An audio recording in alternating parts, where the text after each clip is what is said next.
gedung gereja yang saya sebut tadi, gereja katedral dan gereja agung Sekado ini adalah wujud dari usaha gereja Katolik untuk hadir di dalam konteks budaya. Itu istimewa. Karena apa? Karena gereja, meskipun gereja Katolik itu kan gereja ritus Latin, gereja Roma ya, Roma Katolik. Tetapi sekaligus adalah gereja yang hadir di tengah-tengah budaya tertentu. Dan itu yang diungkapkan di dalam dua gedung yang sangat istimewa ini. Jadi saya merasa gembira dapat hadir di sini, apalagi bersama dengan Bapak Bupati, bersama dengan Bapak Uskup Julius yang saya kagum. 48 tahun melayani umat di keuskupan ini, 48 tahun. 32 tahun sebagai uskup.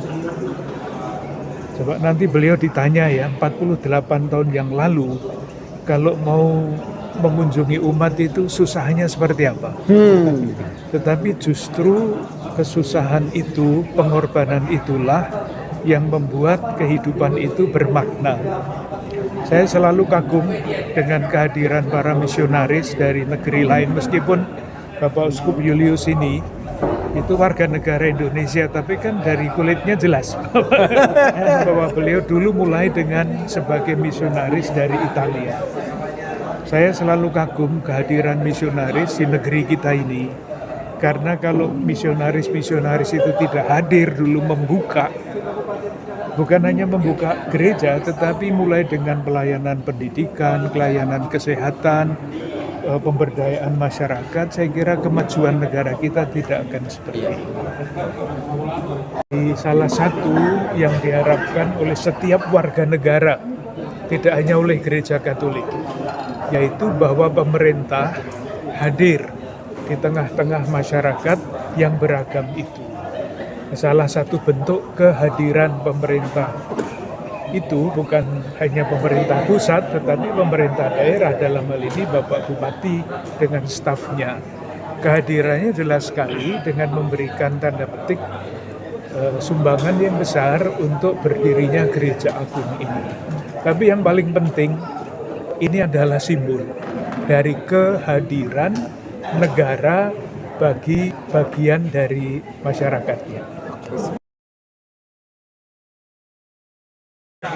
Untuk bertumbuh sebagai umat Katolik yang baik dan sebagai warga negara yang baik. Itu harapannya.